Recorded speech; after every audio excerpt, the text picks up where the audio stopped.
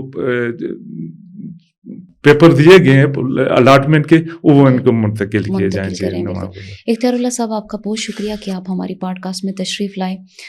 Kashmir digital سے نوشین خواجہ کو دیجیے اجازت. ملتے ہیں ایک نئے پوڈ کاسٹ کے ساتھ, تب تک کے لیے اللہ نگہبان.